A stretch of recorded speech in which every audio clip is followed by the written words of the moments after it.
नमस्कार। Shiv learning education point में एक बार फिर से आपका स्वागत है। आज हम डिजास्टर मैनेजमेंट आपदा प्रबंधन का नेक्स्ट टॉपिक सुनामी के बारे में चर्चा करेंगे, समझेंगे। कृपया वीडियो को लाइक करें, चैनल को सब्सक्राइब करें और हमें मोटिवेशन प्रदान करें ताकि हम आगे वीडियो डालने के लिए प्रेरित हों। चलते हमारे नेक्स्ट टॉपिक की तरफ। आपदा प्रबंधन डिजास्टर मैनेजमेंट का सुनामी के बारे में हम पढ़ेंगे। सुनामी क्या है? एक जापानी भाषा का शब्द। कौन सा शब्द है? जापानी भाषा का शब्द है जिसका अर्थ है महासागरीय लहरें। क्या है? बंदरगाह लहरें, बंदरगाही लहरें। सुनामी क्या है? एक जापानी भाषा का शब्द है जिसका अर्थ है बंदरगाही लहरें, और ये महाविनाश के लहरें होती है, बंदरगाही लहरें होती हैं। ये बहुत लंबी तथा कम कंपन वाली महासागरीय या समुद्री लहरें होती हैं। सुनामी क्या है? बहुत कंपन वाली और अधिक तीव्र समुद्री लहरें होती हैं जो महासागरीय भूकंपों के कारण उत्पन्न होती हैं। क्या होते हैं सुनामी?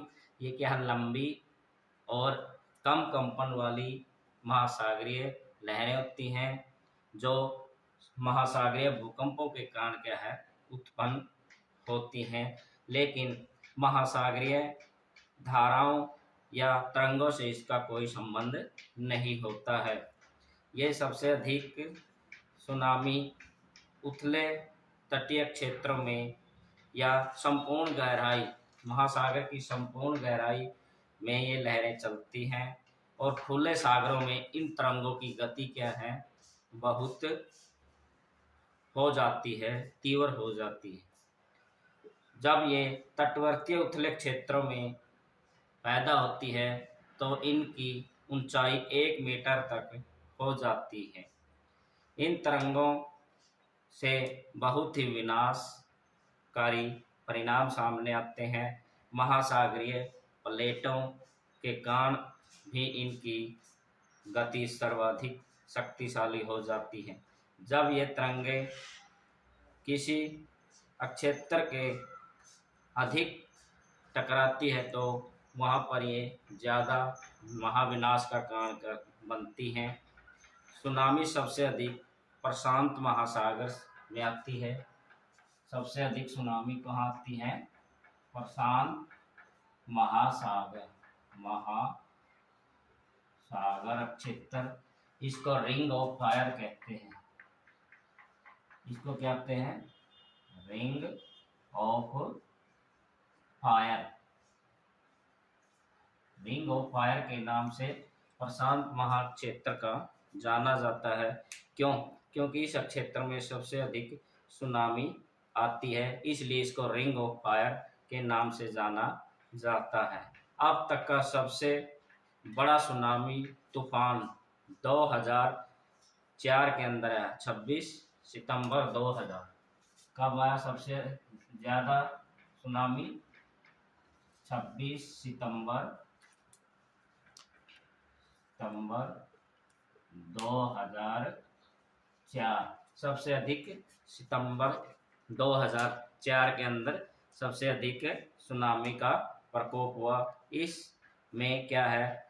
सभी प्लेटें। इसका क्या कारण था? जापानी प्लेट और बर्मी प्लेट का भारतीय प्लेट। इसका क्या कारण था? भारतीय प्लेट और बर्मी प्लेट का अक्षेपण और घर्षण इसका कारण था। यानी जापानी प्लेट, जब भारतीय प्लेट जापानी प्लेट से क्या है? घर्षण हुआ, अक्षण हुआ, तब इसका उत्पन्न हुई सर्वाधिक। इस क्षेत्र को रिंग ऑफ फायर के नाम से भी जानते हैं।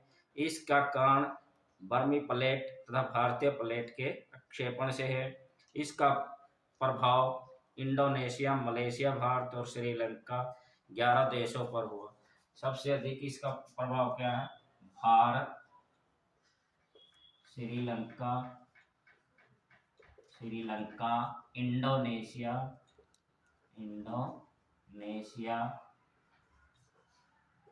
बर्मा, 11 देशों, ऐसे ऐसे 11 देशों पर सबसे अधिक इसके प्रभाव पड़े। इसका भारत में तमिलनाडु का नागपट्टनम जिला, केरल और आंध्र प्रदेश पांडुचेरी इससे प्रभावित हुए। भारत में प्रभावित होने वाले क्षेत्र कौन से थे? पांडुचेरी, केरल, आंध्र प्रदेश,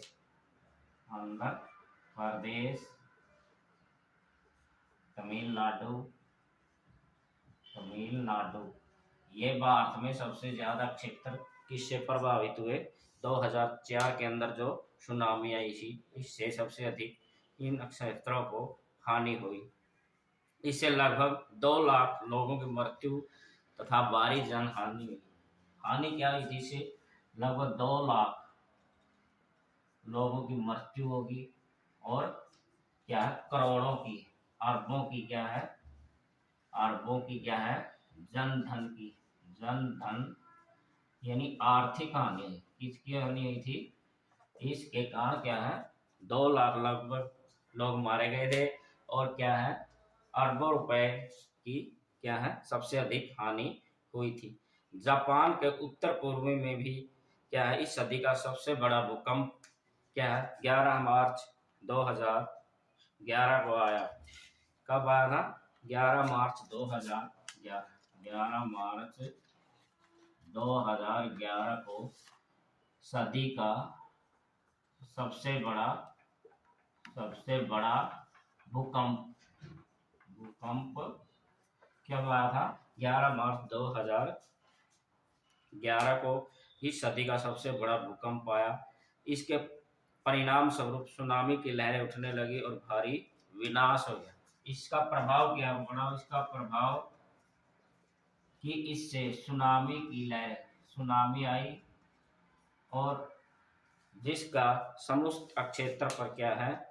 शक्तिशाली प्रभाव हुए और महाविनाश का कारण बने, जिसके परिणाम सुनामी की लहर उठने लगी और भारी विनाश हुआ, जिससे क्या है? महाविनाश हुआ। इस भूकंप के कारण क्या है? सुनामी आई और सबसे अधिक महाविनाश को क्या है? आमंत्रित किया इसने। इस भूकंप की तीव्रता 9.0 थी। तीव्रता कितनी थी इसकी? तीव्रता 9.0 आंकी गई इसकी तीव्रता भूकंप की। इसका केंद्र जापान की राजधानी टोक्यो से 373 किलोमीटर की दूरी पर पूर्वोत्तर में था। इस जापान की राजधानी, इसका केंद्र कौन सा था? जापान की राजधानी कौन सी है? टोक्यो से 373 किलोमीटर दूर क्या? उत्तर पूर्व में था। इस भूकंप का केंद्र कहाँ था? जापान की राजधानी टोक्यो के 373 किलोमीटर दूर क्या है? पूर्वोत्तर में था। और इससे आई सुनामी से सबसे बड़ा नौकाएं तथा बड़ा पोल भी नष्ट हो गया। इस सुनामी से क्या हुआ? कारें, नौकाएं तथा एक बड़ा पोल था, वो क्या हो गया? नष्ट हो गया। इस सुनामी के कारण क्या हो गया कि सबसे अधिक सुनामी 2011 का भूकंप आया, सबसे बड़ा, और इसके प्रभाव इसके से सुनामी हुई और तीव्रता 9.0 आंकी गई। इसकी केंद्र जापान की राजधानी टोक्यो से 373 किलोमीटर क्या था? पूर्वोत्तर में था। और इसके कारण क्या, कारें, नौकाएं तथा एक बड़ा पुल क्या हो गया, नष्ट हो गया। सुनामी के कारण क्या है, खुफिया ददीची समुद्री क्या है, फुफुसिया फुफुसिया ददीची, इस सुनामी के कारण फुफुसिया दसी रेडियो धर्मी विस्फोट, रेडियो धर्मी विस्फोट हुआ। इसके कारण क्या हो गया था, फुफुसिया ददीची नामक स्थान पर क्या है, परमाणु रेडियोधर्मी परमाणु विस्फोट क्या हुआ, रेडियोधर्मी परमाणु विस्फोट हुआ, जिसके कारण क्या है, महासागरीय प्लेटें अभिसरण क्षेत्र में होने के कारण ज्वालामुखी भूकंप की संभावना बढ़ गई। तो यहाँ का किसकी संभावना बढ़ गई, ज्वालामुखी भूकंप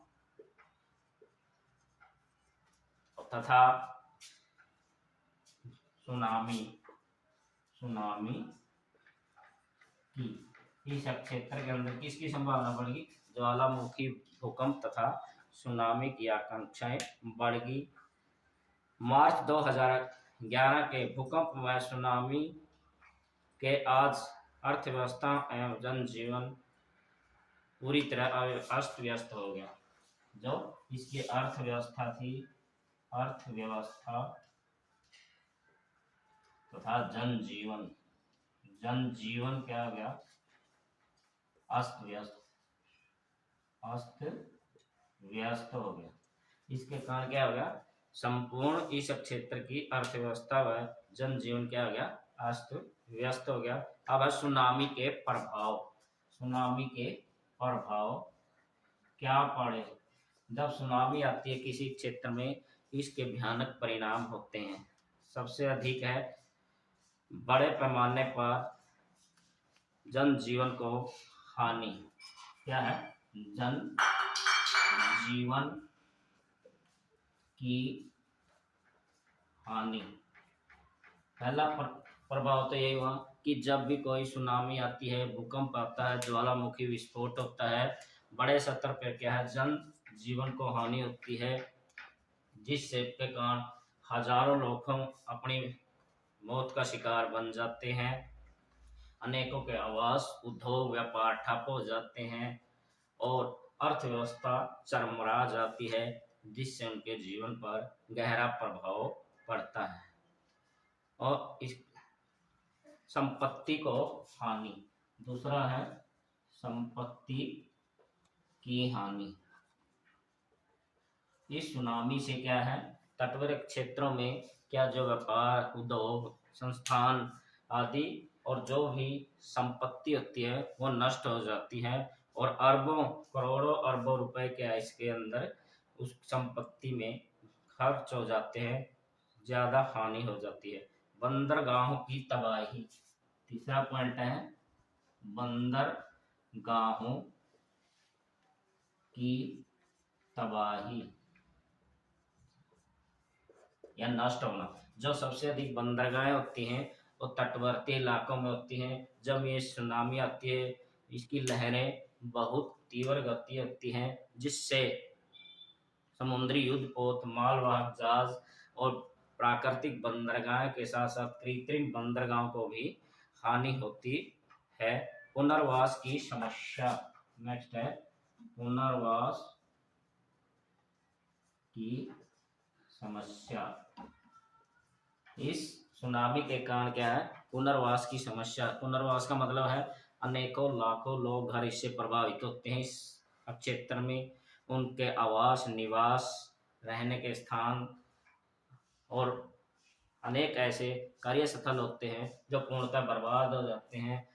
उनको दोबारा से उसी स्थिति में लाने के लिए क्या है, पुनर्वास की, दोबारा से उसी प्रकार से पुनर्निर्माण करने के लिए इस समस्याएं काफी आती हैं इन क्षेत्रों में। पर्यटन उद्योग को हानि, पर्यटन उद्योग को हानि। सुनामी के कारण क्या है, जो यात्री विदेशी पर्यटक आते हैं या घूमने के लिए आते हैं इन क्षेत्रों में, लेकिन जब सुनामी आती है तो इस प्रकार की आपदा से अनेक पर्यटकों की मृत्यु हो जाती है और वे मौत की आगोश में सो जाते हैं। तो इससे पर्यटक उद्योग को गहरा प्रभाव पड़ता है। क्यों? क्योंकि जो पर्यटक होते हैं इन क्षेत्रों में आने से कतराते हैं, जिससे पर्यटक उद्योग को काफ़ी हानि का सामना करना पड़ता है। सुनामी के लिए विनाश को रोकने के लिए उठाए जाने वाले उपाय। अब है इसके उपाय। सुनामी को रोकने के लिए हमने अनेक कदम उठाने चाहिए। इसके दो प्रकार के हैं, त्वरित उपाय, त्वरित उपाय यानी ऐसे उपाय जो हमें एकदम फौरन करने चाहिए, उसे त्वरित उपाय कहते हैं। एकदम जल्दी से करने चाहिए। बचाव कार्य दस्ता तैयार करना, एनडीआरएफ दल तैनात करना या तैयार करना। अगर जब सुनामी आती है तो हमें एनडीआरएफ की टीम या दस्ता इमरजेंसी के लिए, विपदा के लिए, आपदा के लिए तैयार रखना चाहिए, ताकि इन क्षेत्रों के लोगों की जान माल को बचाया जा सके। आपदा नियंत्रण कक्ष स्थापित करना। दूसरा है आपदा नियंत्रण कक्ष स्थापित करना। तो आपदा नियंत्रण कक्ष क्या होते हैं? सूचना केंद्र। आधुनिक युग टेक्नोलॉजी का युग है। जो यह सुनामी जिस क्षेत्र में आती है उस क्षेत्र में हमें क्या है, आधुनिक तकनीक का प्रयोग करना चाहिए और ऐसी सूचनाएं समय समय पर लोगों को अवगत कराते रहने चाहिए। इनकी भविष्यवाणी लोगों तक पहुंचाते रहना चाहिए। इसके विनाश को कम किया जा सके। कानून व्यवस्था पर विशेष ध्यान। अगला पॉइंट है कानून व्यवस्था पर विशेष ध्यान। कानून व व्यवस्था पर विशेष ध्यान। इस प्रकार के क्षेत्रों में जब सुनामी आती है, बहुत से लुटेरे, असामाजिक तत्व क्या हैं, सक्रिय हो जाते हैं। इसलिए हमें चाहिए, हमारी सरकार को चाहिए कि इसी क्षेत्र में क्या है, कानून व्यवस्था का विशेष ध्यान रखा जाए, ताकि वहाँ के लोगों को जनजीवन है उनका कोई गलत इस्तेमाल ना कर सके। मृतक पशुओं व व्यक्तियों के मृतक पशुओं व व्यक्तियों की अंत्येष्टि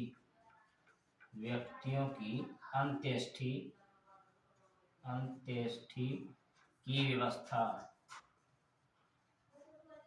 क्या करना चाहिए?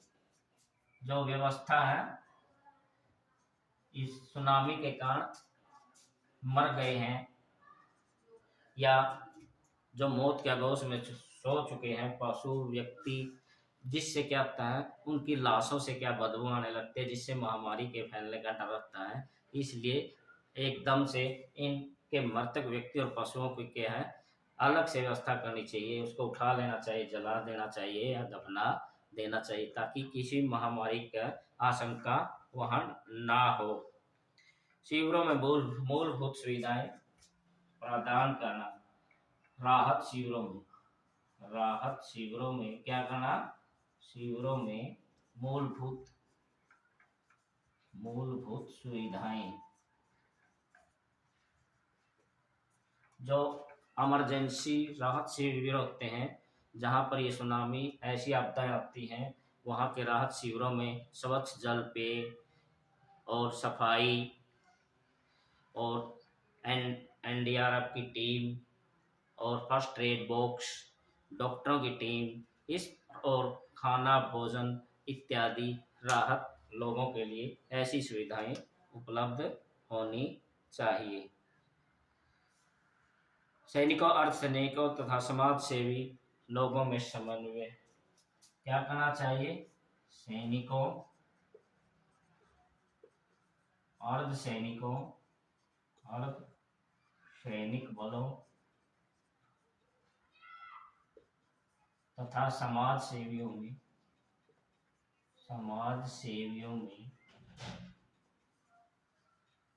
समन्वय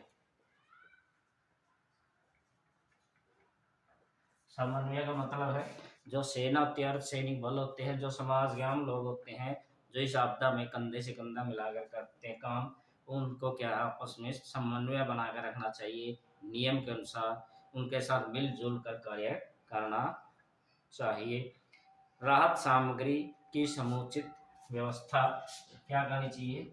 जो राहत सामग्री होती है, सामग्री उसकी उचित व्यवस्था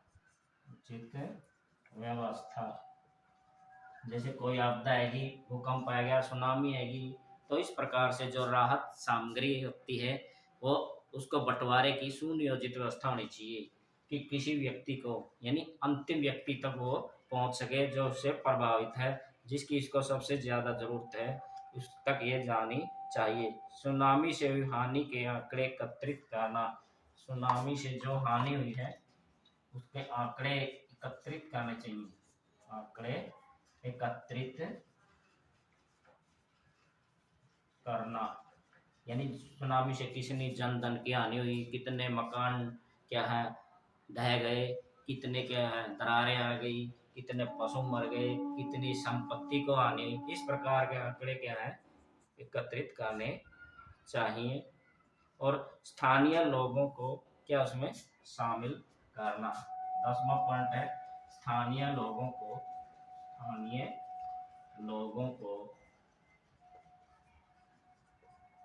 उसमें शामिल करना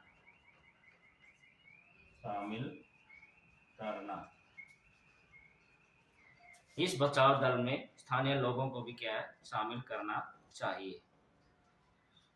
और एक सुनामी को किए गए उपाय, बाद में जो उपाय किए जाते हैं, उपाय है बाद में, सुनामी के जो बाद के उपाय है वो है सुनामी संभावित क्षेत्रों को चिन्हित करना तथा मजबूती से निर्माण की योजना बनाना, यानी भवन निर्माण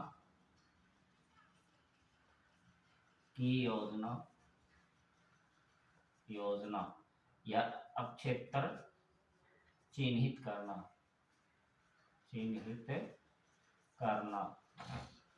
सुनामी के बाद ऐसे क्षेत्र चिन्हित करने चाहिए, पहचानने चाहिए जिस क्षेत्र में बार बार सुनामी आती है, और उन क्षेत्रों में ऐसी योजनाएं बनानी चाहिए जिससे क्या है इस प्रकार के मकान बनाए जाए, आवास बनाए जाए ताकि भविष्य में उसको हानि ना हो। सुनामी संभावित क्षेत्रों के लोगों को इसमें शामिल करना चाहिए। अस्थायीगत आंकड़ों की मरम्मत, मकानों की मरम्मत, सड़कों की मरम्मत, पुलों की मरम्मत आदि का क्या है आधुनिक तकनीक से करना। सुनामी रोधी भवनों, इमारतों व सुनियोजित तकनीक के माध्यम से इनको विकसित करना और आधुनिक तकनीक का इसमें प्रयोग करना ताकि भविष्य में अगर इस प्रकार की सुनामी आती है तो उससे जन धन की हानि से बचा जा सके। सुनामी को चेतावनी देने वाली प्रणाली को क्या कहते हैं? डॉर्ट, DOART, DOART।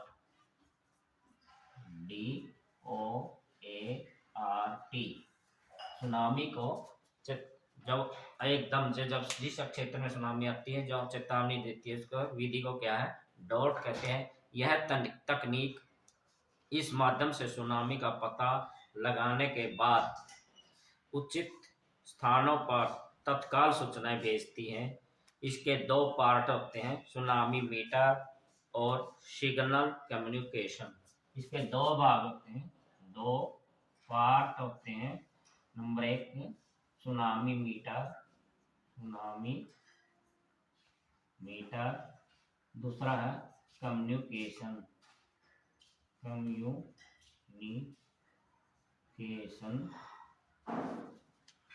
Communication, tsunami metre तथा दूसरा होता है कम्युनिकेशन समन्वय स्थापित करना। तो ये क्या है, डॉट कहते हैं। डॉट क्या है, एक सुनामी को चेतावनी की विधि है। इसके दो पार्ट होते हैं, सुनामी मीटर और कम्युनिकेशन केंद्र। इसमें क्या होता है, इसकी सुनामी की तीव्रता की जाती है और उसको मापा जाता, परखा जाता है। और कम्युनिकेशन का मतलब लोगों से इसके बारे में चेतावनी जल्दी से जल्दी पहुंचाई जाती है। सुनामी से संबंधित इसके अंदर दूर संचार के केंद्र होते हैं। इस यंत्र प्रणाली से बड़े पैमाने पर सूचनाएं लोगों तक पहुंचाई जाती है। 8 घंटे पहले लगभग ये सूचनाएं लोगों तक पहुंचाई जाती है। कभी कभी हम देखते हैं कि खबरों में आता है कि आज मछुआरे समुद्र में ना जाएं, समुद्री तूफान आने वाला है, सुनामी। तो हम 20 से 24 घंटे पहले ही अलर्ट कर देते हैं, क्योंकि यहाँ पर आधुनिक यंत्र लगे होते हैं और 24 घंटे पहले ही क्या है, इसकी सूचना दी जा सकती है। भारत में सुनामी की चेतावनी प्रणाली विधि। तो भारत ने आखिर क्या रोल अदा किया है? भारत में सुनामी विधि, भारत में सुनामी की विधि या प्रणाली कौन कौन सी हैं? इसमें सर्वप्रथम सुनामी चेतावनी प्रणाली कहते हैं, यानी ऐसी संचार केंद्र कम्युनिकेशन सेंटर बनाए जाए जिससे भविष्य में इस प्रकार की सुनामी के खतरों से लोगों को अवगत किया जाए। 2007 में सबसे पहले भारत ने इस दिशा में प्रयास किया और सुनामी को चेतावनी विधि का प्रारंभ किया। इससे भारत के अतिरिक्त पड़ोसी देशों को भी इससे लाभ हुआ है, इसका फायदा हुआ। यह प्रणाली भूकंप केंद्र तीव्रता तथा भूकंप की गहराई को मापती है। ये इस प्रणाली में क्या है, भूकंप कितनी तीव्र है, इसका केंद्र कौन सा है और क्या है, इसकी गहराई कितनी है सुनामी की। यह प्रणाली हिंद महासागर में सबसे अधिक उपयोगी साबित रही। इसका आकलन सूचना केंद्र से 20 मीटर, ठीक है, क्षेत्रों में तटवर्तीय इलाकों में क्या है, इसकी संदेश भेजने में उपयोगी साबित हुई है। तटवर्तीय क्षेत्रों में 500 मीटर तक आवास पर रोक लगाई गई, निवास, ताकि इसके प्रभाव को कम किया जा सके। यानी 500 मीटर के दायरे में कोई निवास और आदि नहीं बना सकता, ताकि इसे बचा जा सके। धन्यवाद।